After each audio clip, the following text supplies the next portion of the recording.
रात के आकाश में बृहस्पति को देखता आ रहा है और उसने इसका नाम रोमन देवता के नाम पर रखा है। संस्कृत में हमारे ग्रंथों ने हजारों वर्षों से इस ग्रह की पहचान की है और इसे बृहस्पति कहा है। क्या आप जानते हैं, प्रयागराज में प्रसिद्ध कुंभ मेला जो हर 12 साल में होता है, वास्तव में सूर्य के चारों ओर बृहस्पति की यात्रा की समय रेखा का अनुसरण करता है। बृहस्पति अपनी एक परिक्रमा सूर्य के चारों ओर 12 वर्षों में पूरी करता है और इसी की स्मृति में कुंभ मेला हर 12 वर्षों में होता है। आइए हम अपने सौर मंडल के सबसे शानदार दृश्यों में से एक की ओर आगे बढ़ें। शनि ग्रह, सैटर्न, हमारे सौर मंडल के सबसे शानदार ग्रहों में से एक, पृथ्वी से 1.4 अरब किलोमीटर की विशाल दूरी पर है। अपनी कक्षा में निकटतम दूरी पर भी ये अभी भी हमारी पृथ्वी से लगभग 1.2 बिलियन किलोमीटर दूर है। ये सूर्य से छठा ग्रह है और हमारे सौर मंडल में दूसरा सबसे बड़ा ग्रह भी है। ये एक गैस जॉइंट भी है जिसकी औसत त्रिज्या हमारी पृथ्वी से लगभग 9.5 गुना ज्यादा है। ये शनि ग्रह को हमारी पृथ्वी से लगभग 95 गुना अधिक विशाल बनाता है। अब हम आश्चर्य से देखते हुए इसकी सबसे उल्लेखनीय विशेषता रिंग सिस्टम को पार करते हैं। ये रिंग सिस्टम बर्फ के कणों और छोटे चट्टानी मलबे और धूल से बनी है। शनि की कक्षा में जाने वाले सभी 83 चंद्रमाओं में से हम आधिकारिक तौर पर केवल 53 का ही नामकरण कर पाए हैं।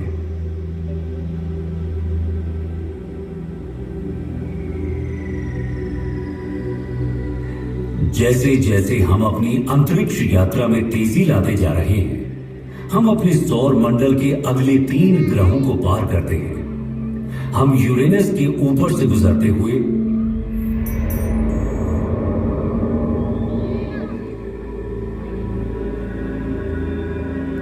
ये जमीन है हमारी। बाहरी ग्रहों नेपच्यून,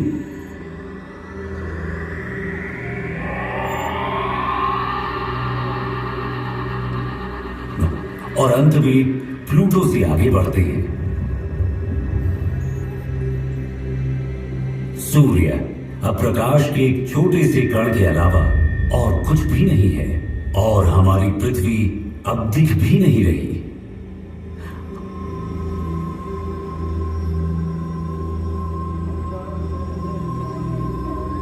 हम अब अपनी पृथ्वी से 7 अरब किलोमीटर से अधिक दूरी पार कर चुके हैं।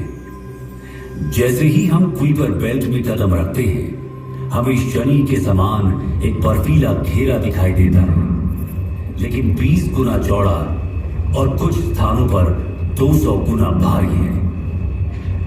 अब हम पृथ्वी से 10 अरब किलोमीटर से अधिक दूरी पर इंटरस्टेलर अंतरिक्ष में हैं। जैसे जैसे हम तेज गति से आगे बढ़ते हैं, हम 100 अरब किलोमीटर दूर एरिस और सेडना नाम के पौने ग्रहों से गुजरते हैं।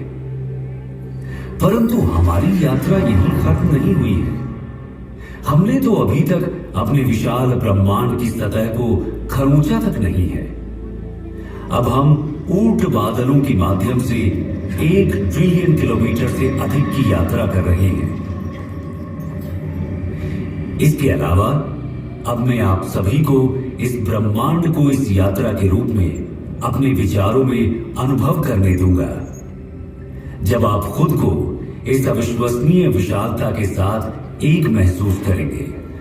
अपनी ब्रह्मांडीय यात्रा को जारी रखते हुए हमारा सामना प्रोसियोन, जिसे अल्फा कैनिस माइनोरिस के नाम से भी जाना जाता है। जैसे जैसे हम अंतरिक्ष में यात्रा करते हैं, हमारा सामना केपेला से होता है, जो ओरिगा तारामंडल में एक प्रमुख तारा प्रणाली है। आगे बढ़ते हुए हम प्लीड्स क्लस्टर के पास पहुंचते हैं, जो ऋषभ यानी टॉरस तारा मंडल में एक आश्चर्यजनक खुला तारा समूह है। इसे सेवन सिस्टर्स के नाम से भी जाना जाता है। प्लीड्स ब्रह्मांडीय सुंदरता और खगोलीय महत्वता को प्रदर्शित करता है। ओरायन तारा मंडल में मौजूद एक मनोरम तारकीय नर्सरी, गैस और धूल का ये विशाल बादल लगभग 24 प्रकाश वर्ष दूरी तक फैला हुआ है और ये नए सितारों के जन्म स्थान के रूप में कार्य करता है। हम धनु यानी सजिटेरियस समूह का सामना करते हैं, जिसे मेसियर 22 के रूप में भी जाना जाता है, जो धनु यानी सजिटेरियस तारा मंडल में एक गोलाकार तारा समूह है और इसे ज्योतिषीय प्रतीकवाद में अन्वेषण और ज्ञान प्राप्ति का प्रतीक माना जाता है।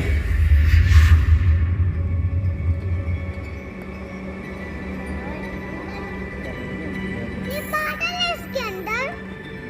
हमारी अपनी आकाश गंगा मिल्की वे को पीछे छोड़ते हुए एंड्रोमेडा गैलेक्सी, जिसे M31 के नाम से भी जाना जाता है, जो इसे मिल्की वे आकाश गंगा की सबसे निकटतम स्पाइरल आकाश गंगा बनाता है। क्या आप जानते हैं, एंड्रोमेडा हमारी आकाश गंगा से भी बड़ी है। अब इन खगोलीय चमत्कारों, ब्लैक होल, तारकीय संस्थाओं को देखें, जिनकी गुरुत्वाकर्षण शक्ति इतनी तीव्र है कि इनसे कुछ भी, यहां तक कि प्रकाश भी बच नहीं पाता है।